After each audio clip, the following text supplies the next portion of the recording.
Are you one of the 5 million people in the UK that uses the buy now, pay later service? Do you enjoy using this service? Are you the kind of person that enjoys the late gratification and constantly uses the service? Or are you at the fence at the moment? Are you like, you know what, I don't care about this, I don't give a fuss? Or are you one of the people that completely just hate the service? You completely hate the service. Maybe it's due to a bad experience, or you've not just ever used it and you just thought it's a bad financial decision. Guys, we are going to talk about the pros, the cons, and everything in between about the buy now, pay later service in this video. So don't go anywhere.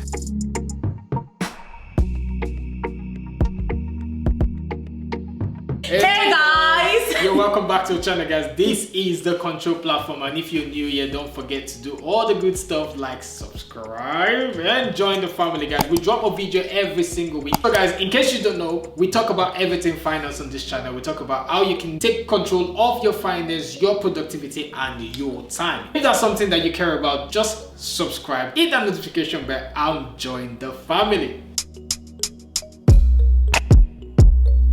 My name is Max and this is Mayfair, and we both run this channel. So today, guys, we're going to be talking about a very interesting topic, and that topic is the buy now pay later scheme or services. So guys, what is buy now pay later? As the name suggests, it just means that you're buying products now and you're not paying for it until the next 30 days, 3 months, or at times even 12 months. So it just basically allows you to spend more than you have and then you pay later on when hopefully you can afford it. The buy now pay later scheme can also be referred to as point of sale credit. Some of the companies that offer this service are Klarna, ClearPay, Afterpay, and there's some other few ones which you can research later on basically. The buy now pay later service is widespread and it's growing really fast in the UK. Just for example, Klarna, being one of the biggest in the UK, has 8.6 million customers. Guys, just to give you context, this industry had a total sale of £2.7 billion in the UK last year. This is kind of how it works. Like for Klarna, for example, the customer go to the website and purchase an item and the retailer actually foot the bill. So for like ASOS actually foot the bill.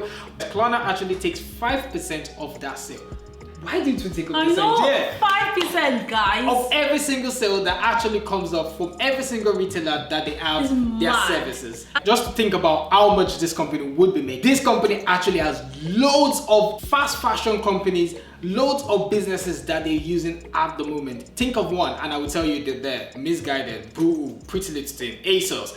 Every single retailer where you and I purchase items, Klarna is there. We might not use the service, but I guarantee you there are a lot of people using the service at the time and they're making 5% off every single sale. So the psychology for the buy now pay later is that it makes you pay in small chunks so you don't feel the effect immediately. In fact, imagine that you buy something now and the money doesn't come out of your account till the next 30 days. Just like a credit card, it makes you seem as if you haven't spent any money at all.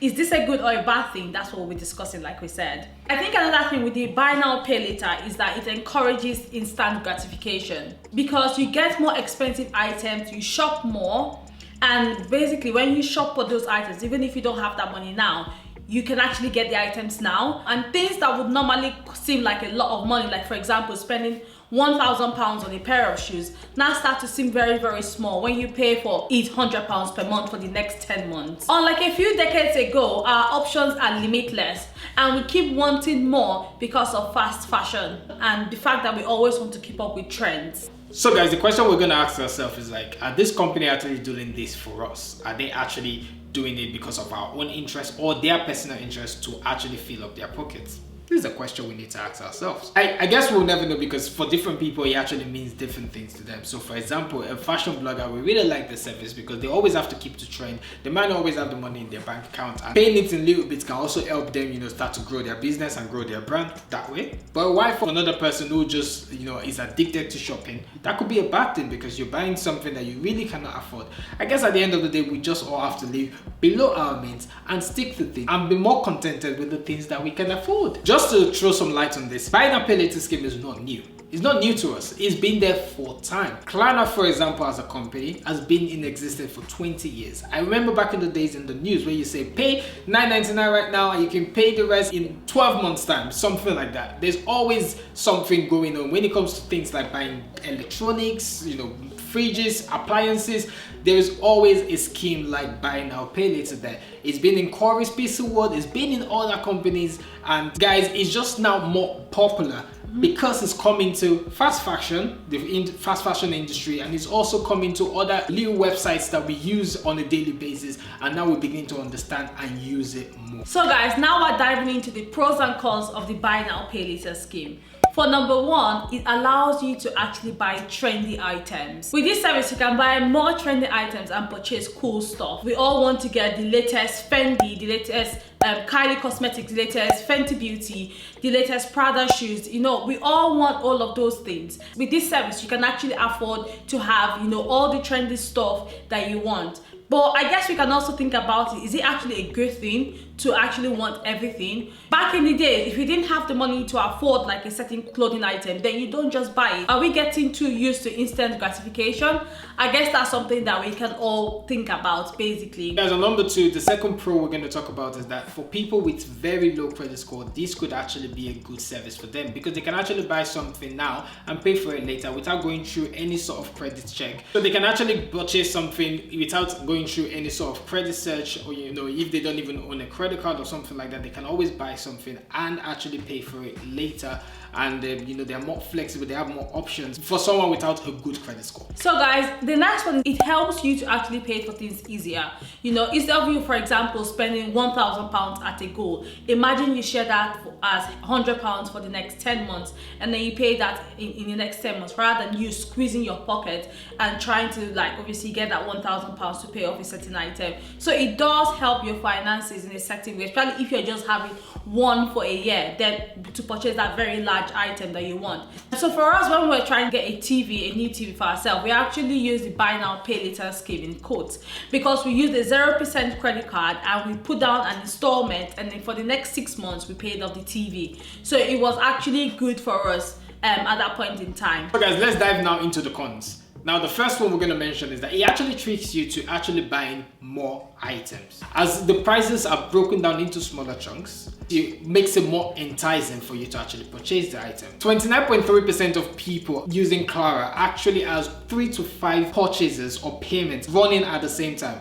That's mind-blowing. Imagine if that person also has a credit card payment to make and also have a personal loan and so on. That would be a strain on them financially. As we all know, one of the big pros of having the buy now pay later service is the fact that you do not incur interest, which at first, to be honest, I felt that it was probably fraud. Like, why would I buy something now and actually no interest? Like, what's the gimmick behind this? But it's actually true. You don't pay any interest, but there's a but, in the sense that if you actually do miss a payment, you can actually be charged up to 30% interest on the amount that you missed. And this could mean 10 to hundreds of pounds you could be paying back in interest. And if you do miss a payment, it actually goes onto your credit profile. And this is where a lot of people get in trouble, because now they have lots of missed payment on their credit profile for something as little as a shoe. Number 3 con is when you purchase an item using this buy now pay later services, provider actually gets to auto deduct the amount or the payment at a certain date. Now, this is a date that you personally as the customer cannot negotiate, so they could take it at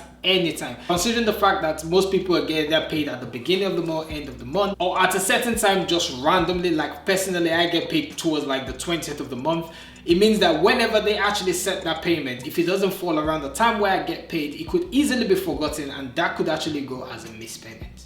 Yep. So guys, after we've highlighted the pros and cons, we just want to say this. If you actually need to buy a shoe or a clothing item instrumentally, then you have to really think about it. Do you really need that clothing item? So imagine if you have a lot of payments, a lot of buy now pay later payments coming out of your bank account from different retailers, and that could actually be a lot. It could actually all add up and become a big debt for you to actually pay. So guys, I just think we all need to actually think over our large purchases first and not encourage impulse buying. And guys, this has actually been in the news, like you've actually seen previously. It's been in the news this week, talking about how people are going into extreme debt. Obviously, in this time where there's a pandemic, it's a lot difficult because a lot of people have lost their jobs and money is coming out of their account at the date they didn't even fix, or they don't even know or remember, and you know, this money is being deducted from their account and leaving them with either a missed payment or, you know, something on their credit score. So the government is actually looking into regulating this service a little bit more. Now, I don't know if that would necessarily be a good thing or that would be a bad thing in terms of the people that actually do use and enjoy this service, but in general, we just think at this time it's something that actually we need to look into. If a lot of people are jumping into debt for it, then we need to look into it. So I guess the last question we can ask ourselves is, why are we not using credit cards instead of the buy now pay later scheme? In my opinion, the buy now pay later scheme is very similar to using credit cards. If you're someone that uses credit card, the way it should be used, that in the sense that you clear off your balance at the end of the month, it kind of also works out as almost the same as the buy now pay later scheme. In fact, using a credit card might almost be more beneficial because you actually end up improving your credit profile and your credit score by using the credit card and clearing off the balance at the end of the month. So guys, is the buy now pay later scheme better than the credit card or vice versa? I guess we can discuss that in the comment section below. Yes guys, a lot of young people, actually millennials, are really falling into using the buy now pay later scheme and not necessarily using credit cards. Now again, it could be a situation where they are scared to get into debt because credit card has obviously been kind of stigmatized, that when you do get a credit card you can jump into debt by using it and using it excessively. I also guess it's because you have it with you have a card on your hands and it's easy to just go use it when you have to. But now with a lot of people actually shopping online, could you really say the buy now pay later scheme is taking over the credit card? Because again, you can just pay while you are there, you know, by just a click of a button.